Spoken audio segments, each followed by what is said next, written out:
আব্বু, কুষ্টিয়া এবং পাবনা মধ্যবর্তী যে স্থান, আমরা পদ্মা আর কি নদীর উপর যে আসছি, কেমন লাগলো আপনার? আসলে মানুষ সবসময় কর্মব্যস্ত থাকে, তো এইরকম ফাঁকা পরিবেশ, সুন্দর পরিবেশ, আবহাওয়া খুব কম পাওয়া যায়।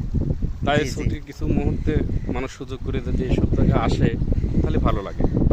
প্রাকৃতিক সুন্দর একটা বাতাস, নির্ভেজাল একটা বাতাস পাওয়া যায়। আসলে সবাই আসা দরকার, আমি যা মনে করি। আব্বু, কি মনে করেন আপনি? আসলে এরকম সুন্দর একটা পরিবেশে ছুটি ছাটা পালে পারেই এরকম একটা পরিবেশে আসা দরকার। আসলে টাকা কিন্তু ফ্যাক্ট না, টাকা মানুষের আসবে যাবে, কিন্তু এই যে একটা আল্লাহ তো বলছে পুরো পৃথিবীটাকে ঘুরে ঘুরে দেখতে, তো সবাই চেষ্টা করবেন যার যার জায়গা থেকে ঘুরতে, তাই না আব্বু? একটু সময় পালেই সুন্দর প্রাকৃতিক দৃশ্যগুলো, আল্লাহর সৃষ্টিগুলি দেখার দরকার। আল্লাহ দেখতে বলছে, তাই প্রত্যেকটা মানুষকে দেখলে মনটা ভালো থাকে। শরীর আমার মনে হচ্ছে কয়েকদিন ডিউটি করে ক্লান্ত ছিলাম, এই পদ্মার এই কিনারে এসে সুন্দর বাতাস শরীরে লেগে আমার মনে হচ্ছে আমি পুরা সুস্থ হয়ে গেছি। খুব ভালো লাগছে।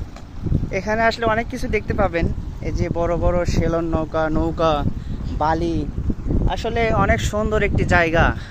আসলে দেখতে পাচ্ছেন অনেক সুন্দর একটি জায়গা। সবাই ভালো থাকবেন, আল্লাহ হাফেজ।